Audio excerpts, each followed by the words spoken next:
Hello দর্শক, আসসালামু আলাইকুম। আশা করি সকলেই ভালো আছেন। তো দর্শক, দেখতে পাচ্ছেন আমাদের চাষের জমিতে আমরা কিভাবে পাট সুতা গাছ চাষ করেছি, এবং এই পাট সুতা গাছগুলো চাষ করে আমরা কিন্তু ভালো ধরনের লাভবান হয়েছি এবং ভালো ধরনের উপকারিতাও এসেছে। কারণ আমরা যারা গ্রাম অঞ্চলে বাস করি তারা হয়তো সকলেই গ্রামের বাড়িতে গরু লালন পালন করে থাকি, এবং সেই গরুগুলোকে অবশ্যই আপনারা নিয়মিত ঘাস খাওয়াই থাকেন।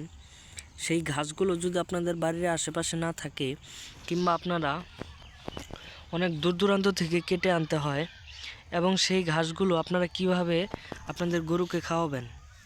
তো বন্ধুরা, আপনারা যদি খুবই অল্প খরচে এই ধরনের পাট সুতা গাছগুলো আপনারা হাল চাষ করে এই গাছের বীজগুলো ছিটিয়ে রোপণ করে দিলে তারপরে কিন্তু আপনাদের এই গাছগুলো কিন্তু বড় বড় হয়ে যাবে, এবং এতে করে আপনারা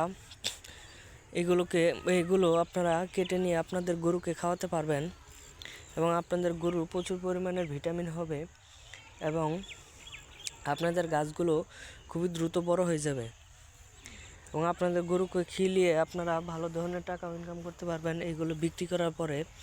তো বন্ধুরা, এইভাবে আপনারা যদি চাষ করেন ভালো ধরনের লাভবান হবেন। ধন্যবাদ সকলকে, সকলে ভালো থাকবেন। আসসালামু আলাইকুম।